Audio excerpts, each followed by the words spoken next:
Welcome to the deep dive. Today, we're going deep on John F. Kennedy. JFK. Everyone thinks they know JFK, Camelot, the Cuban Missile Crisis, all that. Yeah. But we're going deeper than that today. We're using his Wikipedia entry to find some hidden depths to this guy, this iconic figure. It's amazing. It's fascinating Yeah. how much we think we know Right. about these historical figures. Yeah. But when you actually dig in, there's always something more There's always more. to discover. With JFK, it's especially interesting because his image was so carefully Oh, yeah. cultivated. It was. So let's start at the beginning. Okay. With his early years, I was surprised to learn how much illness was part of his childhood. Oh, wow. Scarlet fever at 3 years old? Yeah. That was a serious illness back then. Absolutely. And it really, it challenges that image of him as this, That youthful. perpetually useful, Yeah. energetic figure. It's a reminder that even the people who seem larger than life are still human, They are. dealing with, Vulnerabilities. their own vulnerabilities. Yeah. And those vulnerabilities continued even as he built this public persona. His family's wealth and connections obviously played a huge role in his political rise, right? Sure. His father, Joseph Kennedy Sr., was practically a kingmaker. Oh, there's no question that his father's influence was huge. Yeah. I mean, he orchestrated campaigns, he forged alliances, he used his fortune to advance his son's career. But it's important to remember that JFK also had his own drive and ambition. Right. He wasn't just some kind of puppet. No. He was hungry for power. He believed he had something to offer. He did, and he proved himself pretty early on, too. His travels to Europe in the 1930s. I mean, imagine being in the House of Commons on the day Britain declared war on Germany. That must have shaped his worldview in such a profound way. Oh, absolutely. You can practically trace the origins of his famous book. Why England Slept. Yeah, Why England Slept. Yeah. To those experiences, he saw firsthand the dangers of appeasement and the rising rise of fascism. I mean, it's remarkable how accurately he predicted the course of events. He was only 23 when he wrote that? I know. It's crazy. Crazy. Talk about a wake-up call to the world. Yeah. Okay, so we see this young man shaped by illness, privilege, and this firsthand experience of global conflict. How does all that translate into a political career? Well, it's tempting, to dismiss him as just another playboy politician, coasting on his family's name and charm, but that underestimates his determination. Take his 1952 Senate victory, for instance, against Henry Cabot Lodge Jr. I mean, that was a hard-fought campaign. It was. And he focused on, concrete issues. Real issues, yeah. That mattered to Massachusetts voters. Yeah. Kennedy will do more for Massachusetts. Exactly. That wasn't just empty rhetoric. It wasn't, no. He followed through with legislation that supported local industries, fisheries, textiles, shipyards. And he even co-sponsored the Cape Cod National Seashore Bill. Oh, yeah, I forgot about that. Which is interesting considering, how little environmentalism was on the political radar at the time. It suggests that his interests and ambitions went beyond just simply furthering his career. It does. It's definitely a different side of him than the one we usually see. Now, I know some folks, like Lyndon Johnson, weren't impressed with his performance in the Senate. Right. But he did manage to draft over 300 bills, many of which became law. That's a point worth emphasizing. It is. Yes, he wasn't this fiery orator like Johnson, but he was effective. He was. He understood the legislative process and how to get things done. He did. And let's not forget, Lyndon Johnson wasn't exactly an impartial observer. No, he wasn't. He saw Kennedy as a rival. Yeah. Okay, so there's more to this playboy senator than meets the eye. He's got a brain, he's got drive, he's got a family machine behind him. What happens when this guy steps onto the world stage as president? I mean, we all know the iconic line from his inaugural address. Ask not what your country can do for you. Ask not what your country can do for you. Yeah. But imagine hearing those words in the midst of the Cold War. Oh, yeah.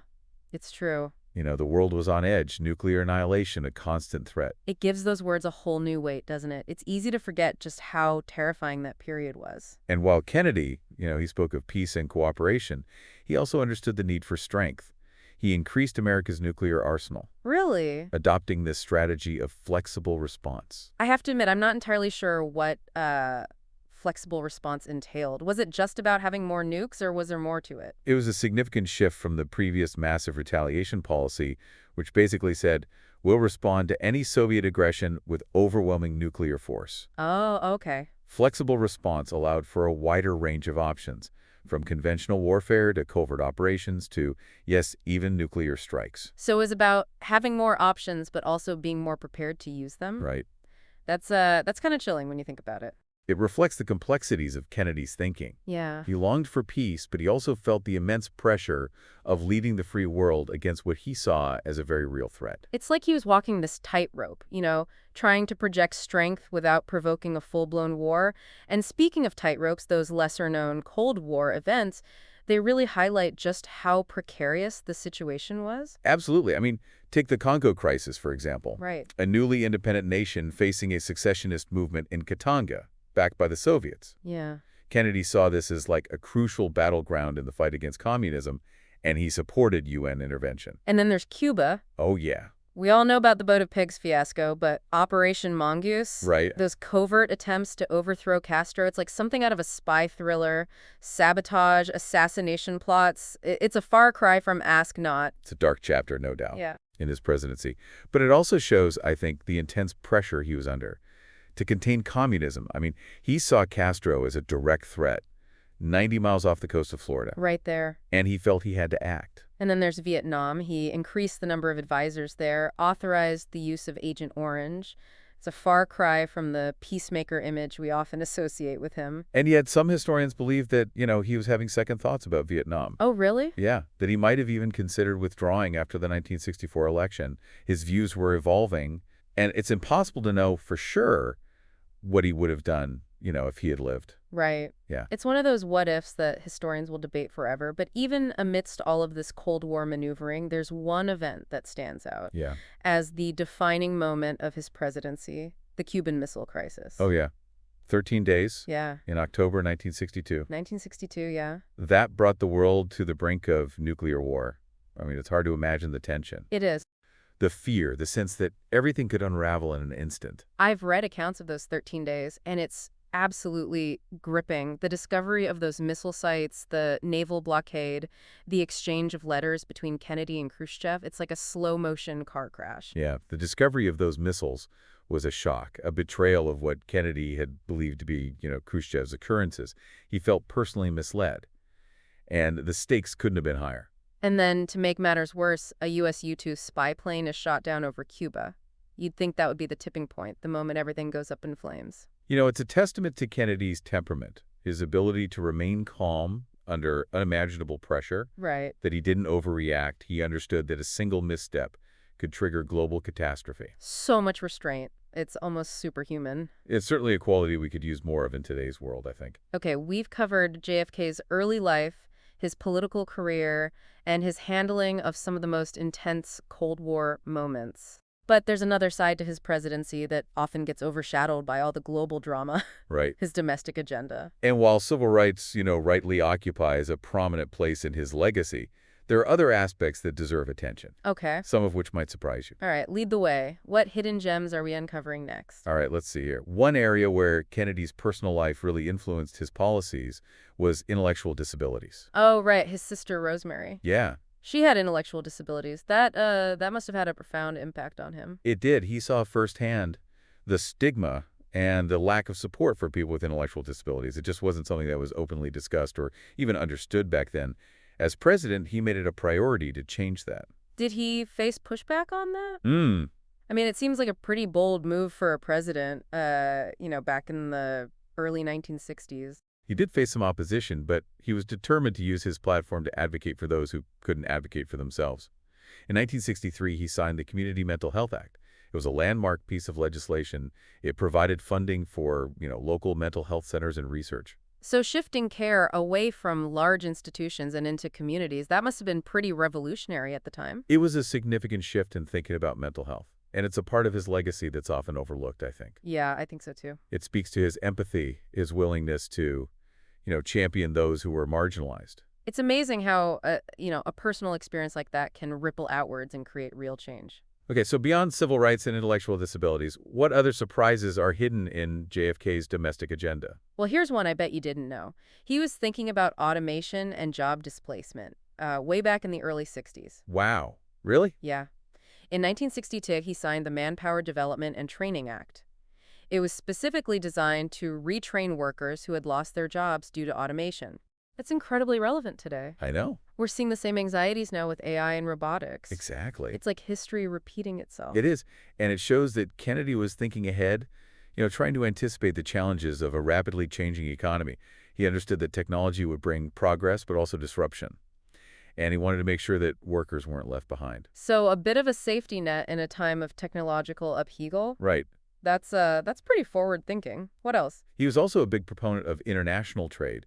He signed the 1962 Trade Expansion Act, which paved the way for, all these global trade agreements we have today. So he wasn't afraid to embrace a globalized economy, even back then. Not at all. He saw trade as a way to boost the American economy and strengthen relationships with, other countries. He believed in cooperation and engagement, not isolationism. And what about his economic policies in general? I always think of JFK and tax cuts. Was that a big part of his domestic agenda? It was, and his approach to tax cuts was rooted in Keynesian economics, which was a relatively new idea at the time. Okay. The basic idea that by reducing taxes, you stimulate consumer spending, which then drives economic growth. So it's a bit of a calculated risk then. You're reducing the government revenue in the short term, but hoping that it'll lead to greater prosperity down the road. Exactly. And of course, it's a strategy that's still debated today. Oh, yeah. Some argue that it benefits the wealthy at the expense of, social programs, while others say it's the best way to boost a sluggish economy. It's the eternal debate. Yeah. But it's interesting to see how those economic arguments were playing out even back in Kennedy's time. Okay, we've talked about the public figure, the politician, the policy wonk. Right. But what about the man behind the myth? What can we learn about JFK, the human being? That's where things get even more complex and intriguing. Okay. Because behind that youthful vigor and that charismatic smile, Kennedy was battling some serious health problems. Oh, right. I'd heard something about that. What was he dealing with? He had Addison's disease. It's a hormonal disorder that requires constant medication.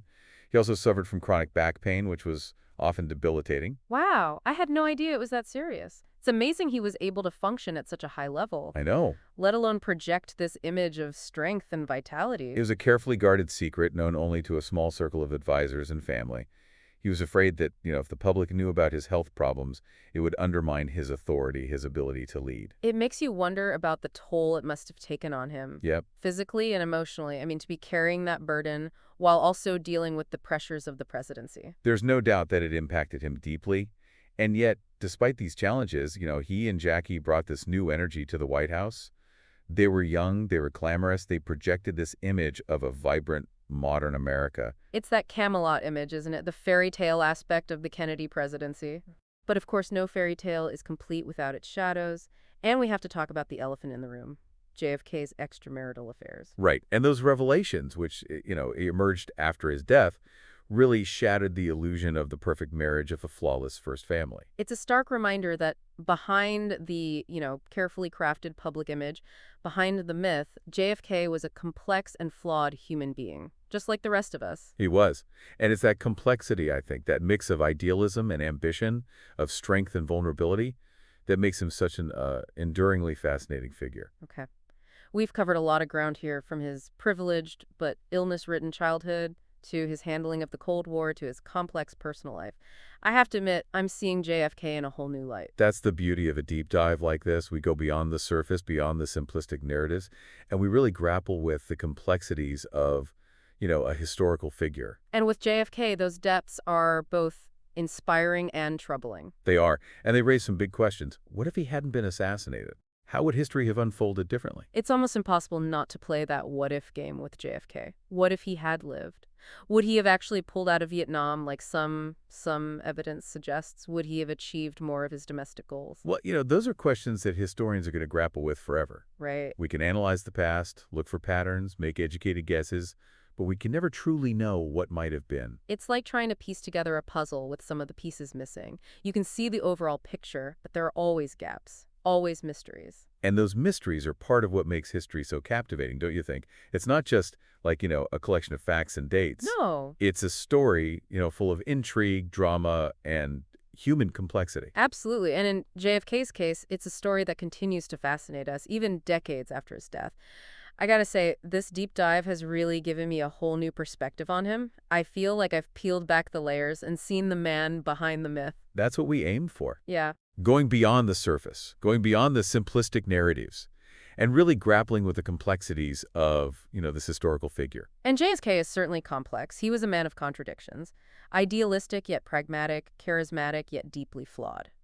He was very much a product of his time, shaped by the forces of history, but he also helped to shape those forces. He challenged us to dream bigger, reach for the stars, but he also made some, tough decisions. Yeah. Decisions that had, some far-reaching consequences. And those decisions continue to resonate today, don't they? I mean, the Cold War may be over, but those challenges of global leadership, of balancing power with diplomacy, those are still with us. Oh, they are. And that's why it's so important, I think, to study history, to learn from the past, to understand the choices that were made and the paths that were taken. It's like looking in a mirror, isn't it? Seeing both the triumphs and the mistakes, and hopefully learning something from both.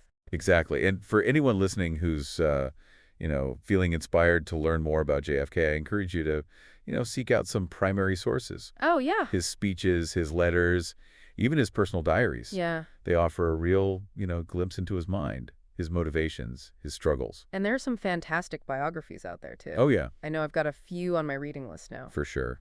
Well, thanks for joining us on this deep dive. It's been an eye-opening journey. My pleasure. Always happy to delve into the depths of history with a curious mind. And to all our listeners out there, until next time, keep exploring.